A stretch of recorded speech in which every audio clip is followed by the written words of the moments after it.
Hello, I'm Nicole with My Math Experts, and today we're going to talk about inequalities and how to use them and set them up for multi-step missing variable questions. So in this word problem, we are given an empty bowl that has a max capacity of 96 ounces. It already has 24 ounces, and we're adding more liquid to it, going at 6 ounces per minute.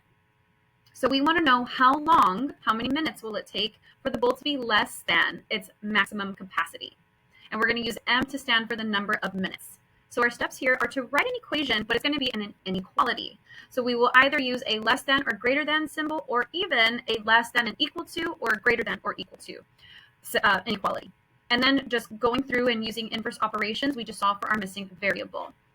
So to set up your equation, we already have 24 ounces. Plus our 6 ounces per minute, and we want to know at what minute is our bowl going to be less than its capacity at 96. So the way that we can treat this is kind of imagine that this is an equal sign, and we will ignore the inequality for a moment. We go through our inverse operations, and we first subtract 24 to both sides. We bring down our variable 6m and our inequality. Now 96 minus 24 is 72. And then we go ahead and divide both sides by 6.